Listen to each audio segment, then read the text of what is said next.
नमस्कार, अमरावती खबर के न्यूज बुलेटिन में आपका स्वागत है। आइए पेश करते हैं आज के प्रमुख समाचार।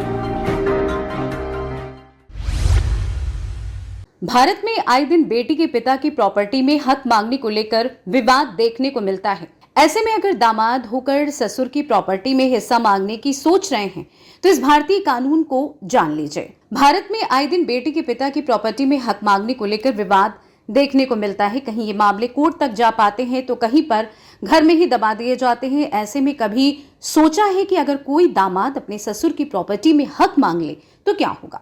भारत में हमेशा से ही दामाद और ससुर का रिश्ता पिता पुत्र की तरह माना जाता है, लेकिन जब बात प्रॉपर्टी की आती है तो दामाद अपने फादर इन लॉ की प्रॉपर्टी पर अधिकार नहीं जमा सकता है। ऐसा हम नहीं कह रहे हैं, बल्कि भारत का कानून कहता है। दरअसल ये बात सभी धर्मों पर लागू होती है कि दामाद का ससुर की प्रॉपर्टी में डायरेक्ट कोई हिस्सा नहीं होता है, फिर चाहे वो हिंदू हो या मुस्लिम, सिख हो या फिर ईसाई। ऐसे में अपने ससुर की वसीयत पर हक जमाने से पहले ये नियम और कानून ध्यान से जान लीजिए। हिंदू उत्तराधिकार अधिनियम 1956 बताता है कि किसी भी व्यक्ति की प्रॉपर्टी का डिस्ट्रीब्यूशन किस तरीके से किया जाएगा, यानी कि अगर वो व्यक्ति मर जाता है तो उसकी संपत्ति उसके बच्चों में किस तरह बांटी जाएगी। ऐसे में ये कानून संपत्ति से जुड़े मामलों की संख्या को भी कम करते हैं और इस बात का बेहद ध्यान रखते हैं कि सभी उत्तराधिकारियों को समान अधिकार मिले।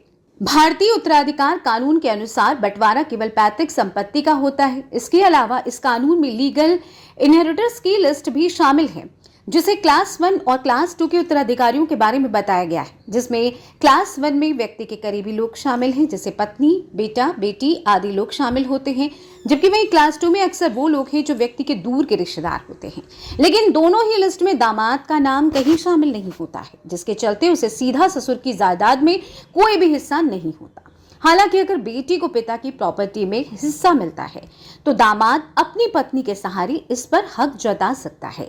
आपने कई बार देखा होगा कि बेटी की शादी के समय कई बार पिता अपने सन इन लॉ को प्रॉपर्टी गिफ्ट के तौर पर देते हैं। ऐसे में अगर ससुर अपने दामाद के नाम पर कोई वसीयत करते हैं तो उस पर पूरा अधिकार दामाद का ही होता है और वो कानूनी रूप से उसकी हो जाती है।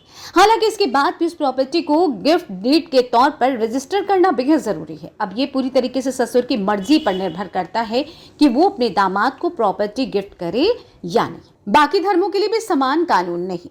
भारतीय उत्तराधिकार कानून सभी धर्मों में एक समान लागू नहीं होता है। अगर ससुर मुस्लिम है तो इस मामले में सभी चीज शरीयत के अनुसार की जाती है। शरीयत के अनुसार ससुर अपने दामाद को केवल 1/3 प्रॉपर्टी ही दे सकता है। इसके अलावा ईसाई धर्म में भी हिंदुओं की तरह ही वसीयत का बंटवारा होता है और दामाद का कोई हक नहीं होता। केवल पत्नी के हिस्से में आई प्रॉपर्टी और गिफ्ट में मिली प्रॉपर्टी पर ही दामाद हक जता सकता है। अमरावती खबर इस YouTube चैनल को लाइक करें, सब्सक्राइब करें तथा शेयर करें।